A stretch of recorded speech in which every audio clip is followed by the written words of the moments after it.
Welcome to the Immeasurably More mini messages. I'm Jill Kelly, and today I want to share a very, very important message with you. I would like to talk to you about newborn screening in the United States. But first, before I get into all of that, I want to share with you what I posted on Instagram yesterday, which was February 8th, 2023. I need prayer. Tomorrow morning between 9:45 and 10:30 a.m., I will be sharing Hunter's story before the Federal Newborn Screening Advisory Committee. This meeting and the decision made by this committee is a matter of life and death. It really is.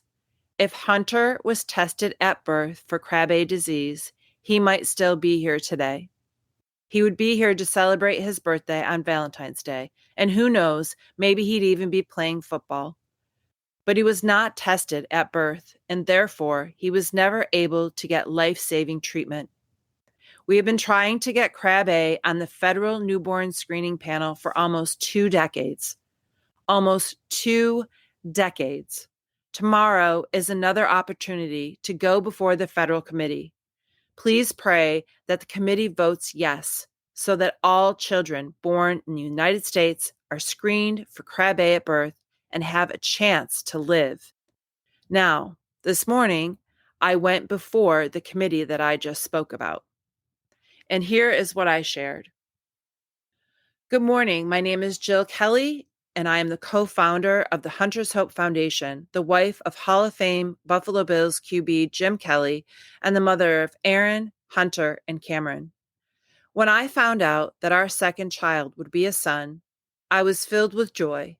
We already had a healthy 2-year-old daughter, and now we would have the son Jim always wanted. The son who would do with his dad what fathers and sons do, and of course, that would include football.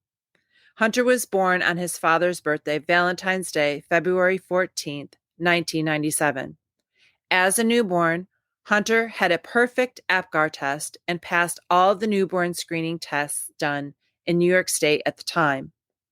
When we took him home from the hospital, we assumed we were bringing home a beautiful, healthy baby boy. But early on in Hunter's life, it was clear that something was wrong. We had a nephew born 10 days before Hunter, and he was reaching milestones, smiling, holding his head up, and thriving. Hunter wasn't. Hunter was very irritable, crying most of the hours that he was awake. We thought it was colic because his sister had colic. It wasn't colic. Eventually, it took me over an hour to feed Hunter an ounce of formula. So we tried changing the formulas because we thought maybe that was the problem. It wasn't the formula. Hunter was unable to eat because he couldn't swallow. As Hunter's symptoms continued to get worse, we continued to seek help from doctors. Unfortunately, our search for help and answers only led to more pain, tears, and frustration. Hunter was misdiagnosed numerous times until some blood work done by a neurologist led to an answer. An answer we never expected. An answer that was and is a parent's worst nightmare and greatest fear. An answer that was a diagnosis that devastated our family and changed our lives forever. On a beautiful sunny day in June, when Hunter was 4 months old, we were told that he had Krabbe disease. We were told there was no treatment or cure and that we should prepare for him to die before his second birthday. Miraculously, Hunter lived to be 8.5 years old. And although every day was a battle that included seizures, suctioning, broken bones, excruciating nerve pain, pneumonia numerous times, many trips to the ER and ICU hospital stays, medications too many to count, interventions like physical and occupational therapy, respiratory therapy, 24-hour oxygen, and so much more. Despite all of this, Hunter wanted to live. And we did everything we possibly could so that he could live. Hunter was the most amazing person I have ever met. The impact his life has had on mine is beyond measure, and the loss and grief is almost unbearable. Hunter changed my life, And hopefully his story will change yours and the lives of every child born in our country from this day forward. Today, I urge you to remember children like Hunter who deserve a chance to live.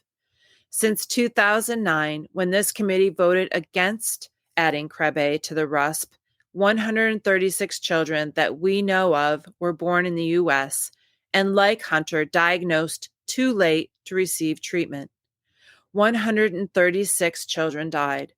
136 families were devastated like ours. Those children should still be here. Those children should have been screened at birth for Krabbe so that they could get a chance to live. I've had the privilege of getting to know several children who were identified through their state's newborn screening programs who received a transplant for Krabbe. These children are independent, playing, speaking, laughing, attending school, thriving in so many ways. They're living. For children with Krabbe who aren't screened at birth, that outcome is always fatal.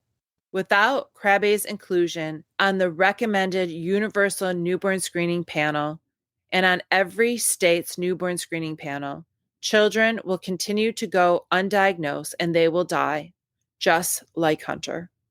The question you are faced with today is, do children with Krabbe disease deserve a chance to live? The answer is yes. They deserve to live. Hunter deserved to live. That was what I shared this morning. And unfortunately, and it's hard for me to say this and talk about it, but unfortunately, they voted and the vote was a tie, 7-7. And therefore, it did not pass. I don't understand. I'm in shock. I'm so sad. And honestly, I'm sick to my stomach. You should have heard what some of the people on the committee said. Some do not value the gift of life at all. I'm so angry. I'm disappointed and discouraged and disgusted, honestly. And I wasn't the only person who gave testimony today. There were many people that shared testimonies, professionals, doctors, researchers, and a special boy whom I love, whose name is Michael. Michael has an older brother who died from Krabbe. Michael received a life-saving transplant, and he is now a teenager and has 3 little businesses, and not too long ago created a sneaker with Nike. He is living. And that is why we need Krabbe on the federal recommended newborn screening panel so that children can live. So that children like Hunter, when they are detected through the newborn screen and they're told that they have Krabbe disease, that they can get a treatment and live. But if they are not screened and they are not detected, then they will die. It was very, very difficult to get that news today. Because Krabbe has not been on the federal recommended panel for newborn screening, we have been going state by state. We did not give up. So currently there are 10 states that do test for Krabbe disease. However, there are many more states that need to test for Krabbe and other treatable diseases. Krabbe is now a treatable disease. Children born with Krabbe disease can, in fact, get a life-saving treatment. It's a cord blood transplant. And children that are getting these treatments are living a full life. And we shared that evidence today to the committee.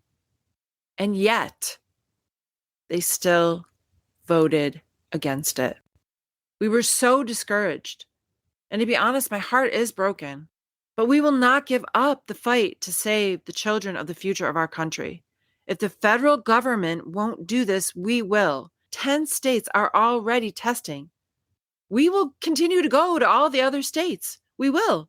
We will continue to advocate and make our voices heard. We will persevere in prayer. We will not give up. We will continue to choose life. Yes, My heart is broken today, but I will continue to seek God and trust Him. He has a greater plan that we just can't see right now. He is always doing immeasurably more than we can ask, see, or even imagine. All of this makes me think of a verse. It's in Second Corinthians. It's 2 Corinthians 4:8-9. We are hard pressed on every side, but not crushed, perplexed, but not in despair, persecuted, but not abandoned, struck down, but not destroyed. We will continue to do whatever we possibly can with God's help and with your help to make sure that someday every single child born in our country will be tested for the maximum amount of treatable diseases so that those children can get life-saving treatment so that they can live. And I am trusting that regardless of the outcome of this vote today, that God is still able to do immeasurably more than all we could ever ask or imagine.